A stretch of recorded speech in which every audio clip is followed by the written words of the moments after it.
Le point de départ du projet, c'était de trouver une maison à acheter avec un petit peu de terrain. Ma femme en avait un petit peu marre de nos visites, on avait déjà visité beaucoup de maisons.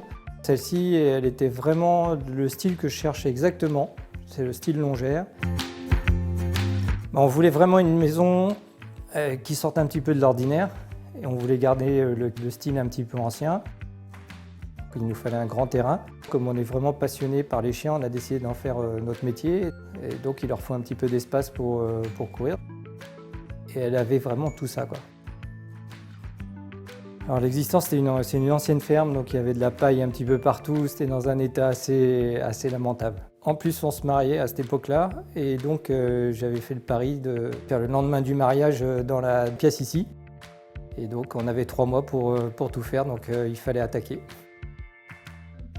Alors, la première chose qu'il nous fallait, c'était un point d'eau, une salle de bain, une cuisine pour pouvoir survivre, on va dire, dans la maison. Donc la grande étape, ça a été de créer la cuisine.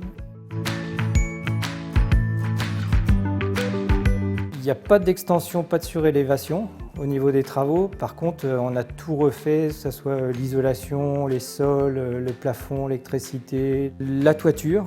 Ça a été peut-être l'étape la plus difficile. La maison, elle a été entièrement refaite. On voulait absolument dans le style garder le caractère authentique. C'est pour ça qu'on a gardé les pierres, on refait une partie d'atomètre au sol, tout en étant dans un confort assez moderne, parce que l'hiver c'est très agréable, l'été aussi, ça reste frais et on a quand même réussi à donner du moderne dans une maison ancienne.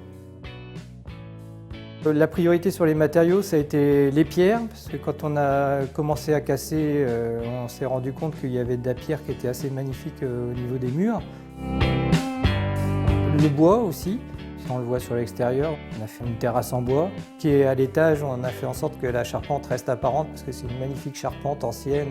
Voilà, on a essayé de conserver le bois, la pierre. Et après le métal, ça va être dans les meubles parce qu'on aime beaucoup le mélange métal, bois, pierre. Alors on a fait appel pour les travaux à personne, si ce n'est le chauffagiste, parce que ça c'est une chose que je ne voulais pas toucher. Et puis au niveau des fenêtres, on a demandé aussi, comme c'était des fenêtres sur mesure, donc c'est quelqu'un qui est venu nous les poser. Sinon, toute la manœuvre, tout ça, j'ai tout fait tout seul. Il n'y a pas eu vraiment de surprise, hormis les canalisations d'évacuation d'eau. Ils ont cassé à un moment donné, donc il a fallu recreuser tout le sol au niveau extérieur, mais aussi intérieur. C'était pas prévu d'ouvrir tout et de faire des tranchées pour repasser toutes les canalisations. Alors, ce qu'on apprécie le plus dans la maison, ça va être le confort, parce que c'est une maison qui est agréable l'été, parce qu'elle reste fraîche. Et puis en même temps, l'hiver, comme c'est bien isolé, on a bien chaud dedans. Et le passage dans les pièces, c'est vrai que je cherchais une longère, parce que j'aime bien le principe de la longère, des pièces qui sont alignées comme ça. Et on a vraiment retrouvé ça dans cette maison-là.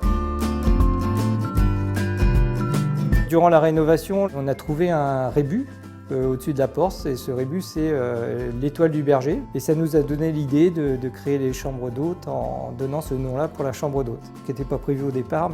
Et aujourd'hui, notre réussite, c'est d'avoir créé ces chambres d'hôtes de façon à recevoir des gens extérieurs et puis partager nos passions.